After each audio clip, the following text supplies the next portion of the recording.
bushing. Oh boy, this is fun to get. That washer's a little fatter than the hole. They never make things easy. No. I don't know why. Alright, so I'm gonna get this to stay. Hand you the one for your side. Okay. You gotta get this in there first. Yep. Roll it over. Roll it over. Okay, where am I? I got them all discombobulated. I don't know if I could do this by myself. Here, tell me the camera. Okay. Here, put it on the board. Okay, here. Good view. Yeah, that worked out. That's cool. Alright, so let's see. There we go. Oh, let's see.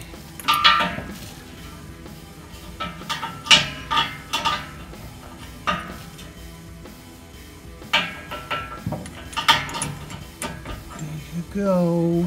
There you go. All right, now we gotta get it. Oh, you gotta. Oh. Yeah. Oh. Good. You can. I gotta lower the front down to make the back go up. Yep. Okay. Where's the? What I need is the foo-foo. Yeah. I need this first to get it going.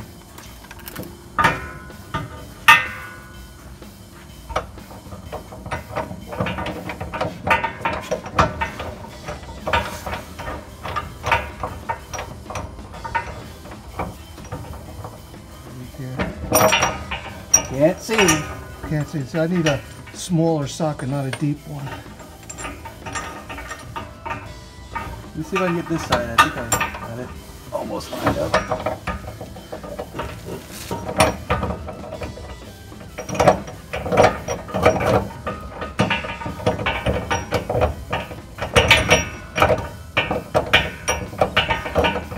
I think it started. I can't see, but if you want to get yours. Oh man, there we go. Out. There we go.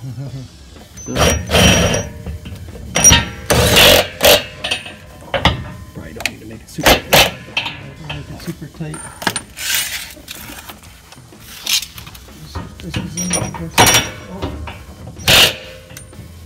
Oh, make it super tight. All right. Okay, that's it. Well, look at that. We're done for the day. That's it. That wasn't too bad. What do you think? Oh, it's perfect. Perfect. Yeah, a little exercise. Fits like a glove. Little upsy downsies and whatnot. If you guys are doing this at home with your own unibody, car or front subframe car, highly recommend you make something like this. Oh yeah, that thing's awesome. It's made it out of some scrap wood, some casters, and it makes it a lot easier than trying to hustle it around on the ground by yourself.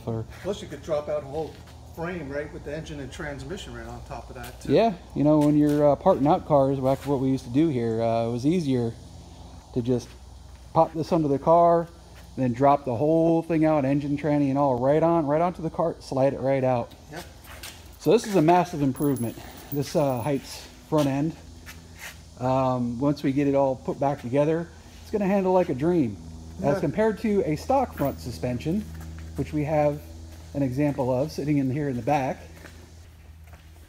The stock front suspension was all stamped and had all these bulges here for the spring perches, had stamped control arms and weighed a ton and flexed a bunch. Yep, and also had a steering box. Yeah, we're going from a steering box to a rack and pinion steering. Which is going to be a big difference right there. Yeah, it's going to firm up the steering, make it more crisp, and handle a ton better. So this is the before, and I already showed you the after. So there's the after. We got that new Heidts front end in. It's lighter, going to handle better, and it's less twisting when you're launching at a big block amount of torque. Up next, yeah. Up next, we're going to remount the front suspension once Dad gets it all painted up. Put the rack and pinion steering back together on it. And then we'll be able to roll it around onto the lift there, lift it up, and align the front subframe to the rest of the unibody body structure. That's for another time. So we got the hinges here. We need to rebuild them for the car. So the problem is that these bushings wear out over a long period of time. You know, this car is almost 40 years old. What isn't wore out by 40 years old? But the bushings are broken down. We need to replace them. And to do that, we've got this hinge, pin, and bushing replacement kit. The front upper hinges are the hardest because they have this spring that we need to get off first before we can take the hinge apart and replace those bushings. So that's step one. Got one queued up in the vise over here. Get the spring out and start taking it apart. And should I get a catcher's mitt? Yeah, that might be a good idea. And then we'll get that sorted. All right. Safety third. Put on the glasses. Using a valve spring compressor for an engine, but for our purposes, it gets it compressed. Yep. Use a rag so you don't just throw it over that. I wouldn't do that with your hand; it's gonna hurt. You know, always hurts. Just pop it out with a screwdriver on both sides. Move your face around.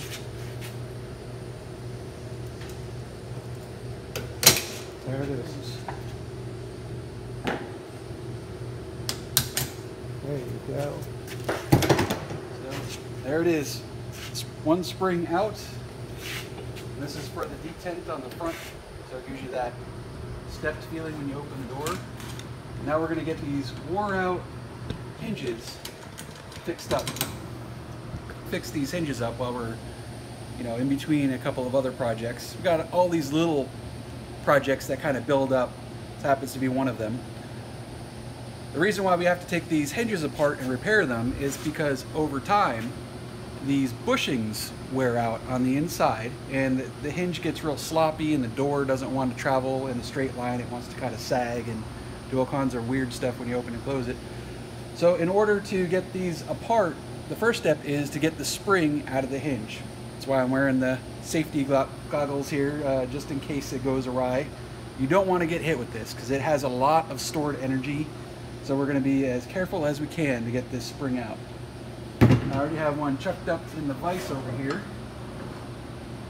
And I'm going to use this spring compressor and screwdriver and a rag here to try and contain that spring and keep it from shooting off into space. Now this is a valve spring compressor for an engine, but it's made to compress springs. So it works for this purpose as well. Now I'm going to get the rag around here. And there it goes. Got it! Ta-da! Next step, we're going to cut these old hinge pins off because they were crimped on the ends from the factory. So we got to get the grinder in there and grind those crimps off. Pound the pin out with the hammer and then replace these bushings and replace the new hinge pins in their spot from the kit. Alright, so now we got our spinning wheel of death with the cutoff wheel on it. Got to cut those little knobs off of there that they pressed into the metal in the factory so we can get that hinge out. Alright, watch for sparks.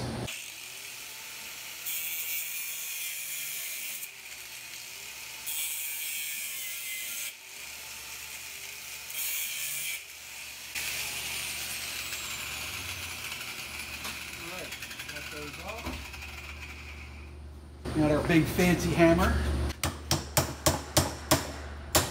Alright, there goes our hinge pin. A little stubborn because it's full of paint. Yeah. We're going to need to get a punch on it. Knock it all the way through.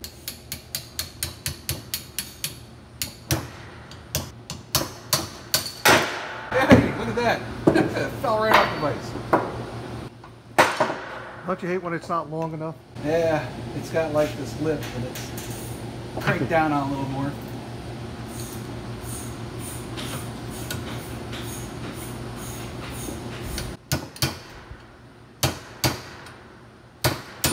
Boink. Yay! Yay! There you go. All right, so now we got our hinge apart, our detent that end looks all good. It's not too wobbly. I mean, for a 40-year-old hinge, you can't really expect that much. It's not that bad. Now, something that is a bit wobbly on this hinge is the wheel for the detent. It's a bit loose and kind of wobbly. Might need to do something with that. Hopefully we can salvage this one, because they're not that easy to replace. Alright, so the next part here, we get the rest of this bushing out.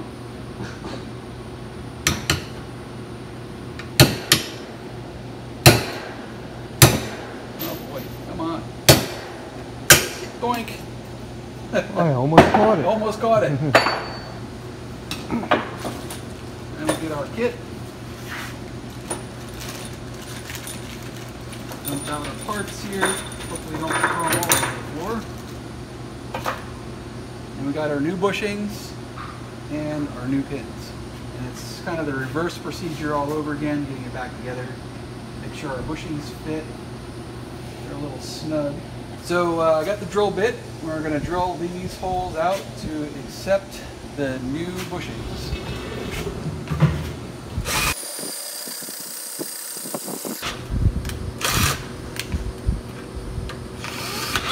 Tough metal. Oh, there we go.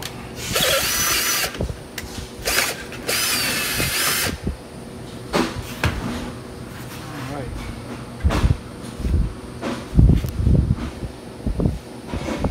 So that bit is in better shape than the one we had. Let's see if we can get through this one.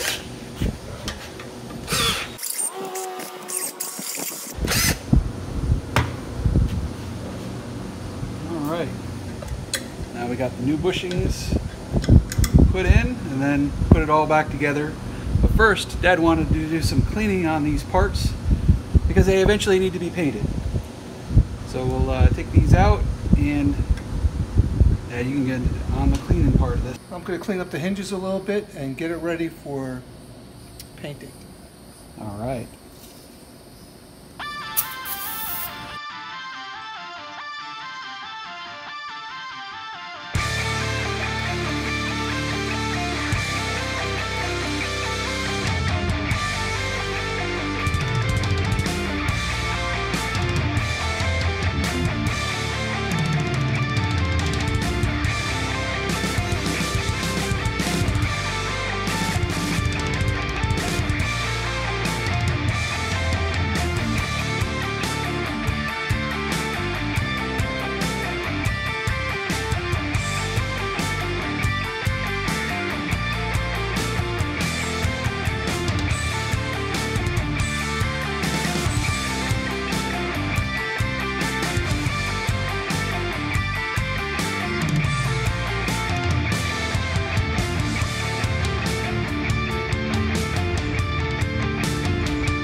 Coming up. Alright, so Dad was cleaning. He discovered something on the driver's upper hinge. It's cracked right there. So it looks like we might have to do a little bit of grinding and welding to get the crack repaired. Or go get a new hinge. Alright, now that we've got things cleaned up and the bushings in, then put the, I guess this is the door side and this is the car side. Line up the pins and slide them in.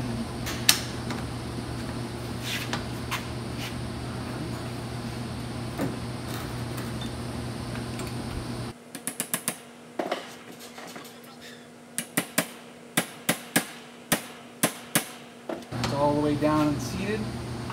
Now it's the hard part. You got to get the spring back in. So it had white spring originally. So we're going to have to compress this in the vise and then bind it up with mechanics wire, slide it in, and cut the mechanics wire. Okay, now we got it in the vise. We're going to compress it and use the mechanics wire to hold it.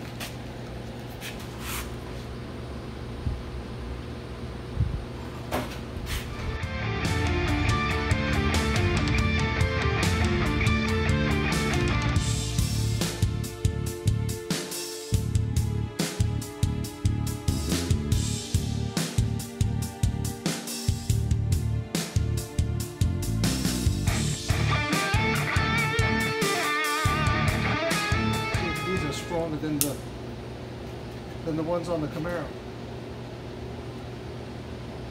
They look a little bit bigger. They must be bigger doors. Let's see if that holds.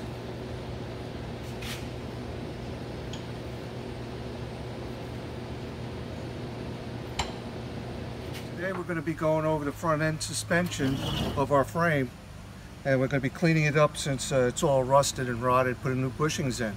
So today we're going to start stripping off all the rust with a pad and a DA.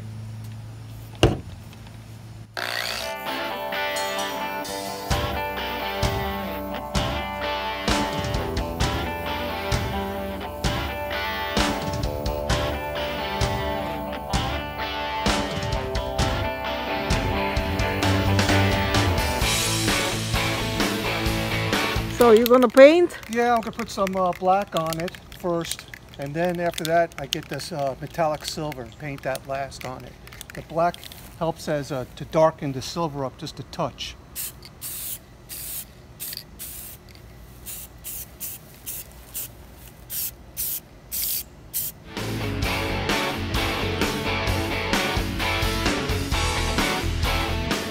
This is the lower control arm for the front suspension. What you do is you put a light coat on first. It's called a sticky coat. See, I got that one coat on. It's a sticky coat. That's what you do first. Let that dry. Then your second coat goes on heavier. Keeps it from running.